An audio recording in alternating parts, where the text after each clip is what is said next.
Bom dia, senhor presidente. Bom dia, indicado senhor Jorge Messias. Bom dia a todos. O tempo é curto, eu vou tentar ser bastante objetivo. E eu vou fazer 4 perguntas a Vossa Excelência. Primeiro, sobre a questão do 8 de janeiro. Quanto mais passa o tempo, mais se percebe a farsa que houve nesse julgamento. Pessoas julgadas sem foro por prerrogativa, tendo suas vidas decididas apenas pela primeira turma do Supremo, sem individualização das condutas, as denúncias como um copia e cola, mudando só o nome e qualificação, um cerceamento de defesa nunca antes visto na história desse Brasil, e algumas pessoas, algumas centenas de pessoas e famílias que tiveram suas vidas destruídas pela articulação especial de um ministro do Supremo. Iraci Megumi Nagoshi, 73 anos de idade, senhor Messias. Participou do quebra-quebra aqui na Praça dos Três Poderes. No máximo, como o senhor falou também em outra resposta, responderia por uma depredação de patrimônio ou dano material. Condenação, 14 anos de cadeia. E essa senhora aqui. Mais recentemente, aqui na Sexta-feira de Paixão, o senhor Alcides Ran, 71 anos, um empresário de Santa Catarina. Olha a tipificação. A tipificação do que ele foi condenado, senhor Messias. Abolição violenta do Estado Democrático de Direito, golpe de Estado, dano qualificado, deterioração do patrimônio tombado e associação criminosa armada. Sabe o que ele fez? R$500 de Pix para fretar um ônibus. Condenação, 14 anos de prisão. E como foi dito aqui pelo senador Magno, a gente tem a Kézia aqui, essa menina de preto, que está aqui assistindo pessoalmente mais uma audiência de várias que ela tem participado aqui, em memória de sua família, do seu pai Clezão. Morreu na prisão depois de mais de 8 pedidos ignorados pelo senhor Alexandre de Moraes, com parecer favorável da PGR, para que ele pudesse sair de lá e tratar da sua saúde. E eu queria fazer uma primeira pergunta ao senhor, com toda a sinceridade. O senhor só acha que essas pessoas são de fato uma ameaça à democracia? E nós aqui no Congresso, senadores e deputados, nós temos lutado muito por aprovação de uma anistia ampla, geral e restrita a essas pessoas, pessoas simples, via de regra, senhor Messias, trabalhadoras, sem nenhum antecedente criminal, com residência fixa, e que estavam apenas inconformadas com a forma como as eleições de 2022 foram conduzidas pelo senhor Alexandre de Moraes enquanto presidente do TSE, porque, de fato, ele desequilibrou essa disputa. E o senhor declarou, num veículo de comunicação, eu vou abrir aspas aqui, nós que lutamos e vivemos pela democracia nos sentimos indignados com qualquer projeto que fale em anistia para golpistas. Quando a Constituição é muito clara, já que o senhor aqui está se propondo a ser um seguidor da Constituição, submisso à sua letra, à letra do seu texto, se essa competência é exclusiva do Congresso Nacional ou se existe algum outro crime que não seja suscetível de anistia, à exceção daqueles 4 previstos na própria Constituição Federal. E o debate foi iniciado aqui no Congresso Nacional, senhor Messias. O debate foi iniciado aqui no Congresso Nacional e ele foi interditado, porque, mais uma vez, o ministro do Supremo Tribunal Federal parecia que estava pilotando o relator desse projeto lá na Câmara dos Deputados, inclusive com a suspeita de que ele próprio tenha redigido o texto final, que deixou de ser anistia e passou a ser algo chamado de dosimetria, que está longe de fazer justiça a essas pessoas, grande parte dela totalmente inocente. E fica outra pergunta aqui, se o senhor concorda que o ministro do STF possa interferir, assim, em outro poder. Inclusive, um senador declarou ontem, vou abrir aspas aqui, que a oposição precisa escolher entre derrubar o Messias para a indicação do Messias para o STF ou derrubar o veto da dosimetria, né? Ou seja, se o senhor não for aprovado, a ameaça é de que o governo vai trabalhar para manter o veto do PL da dosimetria. Eu queria saber se isso é verdade, se tem alguma correlação. E o segundo tema aqui para concluir é sobre o escândalo do INSS, que completou um ano semana passada. Mais um escândalo do governo Lula. Aliás, coincidência, né? Sempre ele, o presidente da República, nos maiores escândalos de corrupção desse país. Foi assim no Mensalão em 2003, Petrolão em 2007, agora Banco Master, roubo dos aposentados do INSS. E o senhor, enquanto AGU, pediu bloqueio de recursos de vários sindicatos e associações para ressarcir os aposentados que foram roubados. Mais de 4 milhões já fizeram pedido e estão sendo ressarcidos. Mas o senhor deixou de fora algumas associações e sindicatos. Por exemplo, Sindinap, Sindicato Nacional dos Aposentados, Pensionistas e Idosos, que tinha como vice-presidente o senhor José Ferreira da Silva, conhecido como Frei Chico, por acaso irmão do presidente Lula. Outro exemplo, a CONTAG, Confederação Nacional dos Trabalhadores da Agricultura, que recebeu a bagatela de 426 milhões de reais só em 2023, com desconto ilegal no contra-cheque dos aposentados, pensionistas e beneficiários do BPC.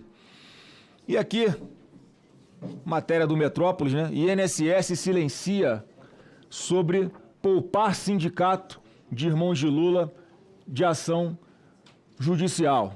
Quer dizer, nem a AGU à época e nem a INSS explicar exatamente por que. Eu queria pedir ao senhor, para finalizar aqui, a minha última pergunta, por que o senhor não quis bloquear as contas dessas entidades também, se era porque entre elas tinha o irmão do presidente Lula na diretoria. Eram essas perguntas, senhor Jorge Messias. Primeiro, eu queria cumprimentar o senador Flávio Bolsonaro. Agradeço, senador, as questões que o senhor me coloca. A primeira delas diz respeito aos presos do 8 de janeiro e a sua compreensão jurídico-política de que efetivamente estariam ou não ali a ameaçar a democracia.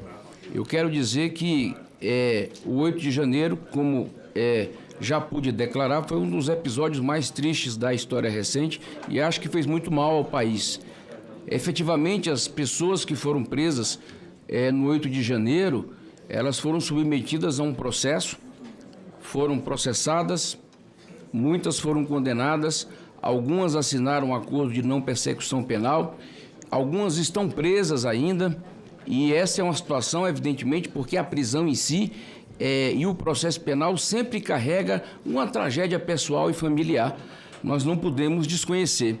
O que eu posso dizer em relação a este caso, até porque não posso antecipar julgamento, no sentido de não me colocar em posição de impedimento, é que o sistema penal brasileiro prevê mecanismos próprios de correção pela revisão criminal. Portanto, essas questões elas podem estar sendo submetidas ainda à jurisdição do Supremo Tribunal Federal e eu não vou me colocar em situação de impedimento.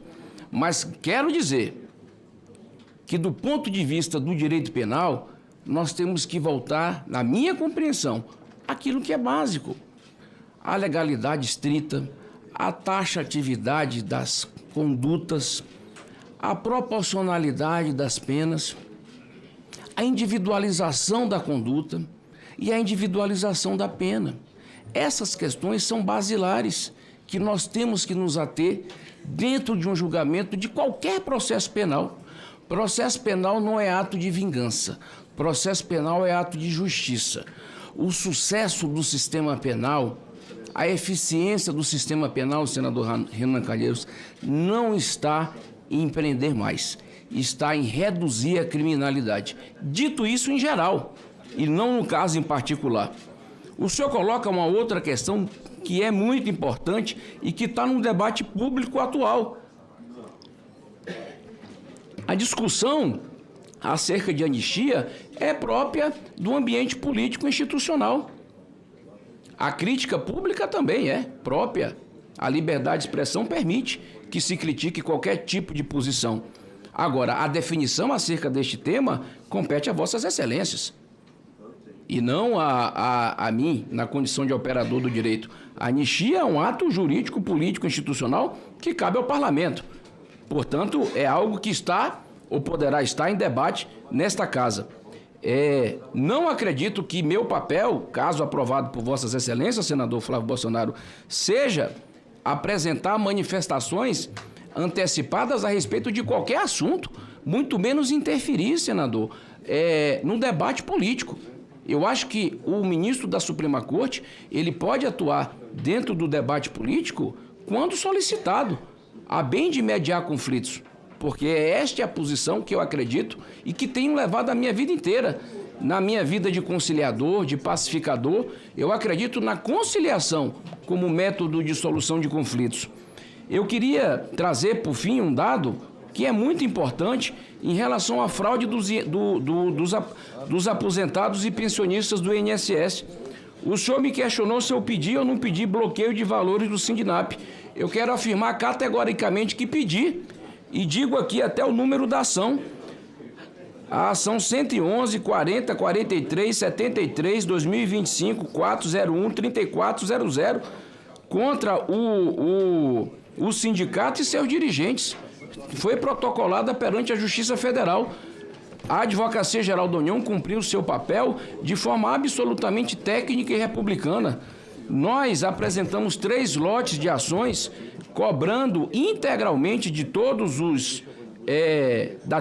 as entidades envolvidas com a fraude de aposentados e pensionistas. Aliás, um dos capítulos mais tristes da história de fraudes contra o INSS, até porque ali estava colocada uma quadrilha de atores do setor público e do privado para lesar os mais vulneráveis desse país. Mas todas as entidades foram processadas. Eu tenho aqui o documento, posso fazer chegar ao conhecimento de Vossas Excelências. Eu quero dizer que nós já bloqueamos mais de 2,33 bilhões de reais em valores e bens.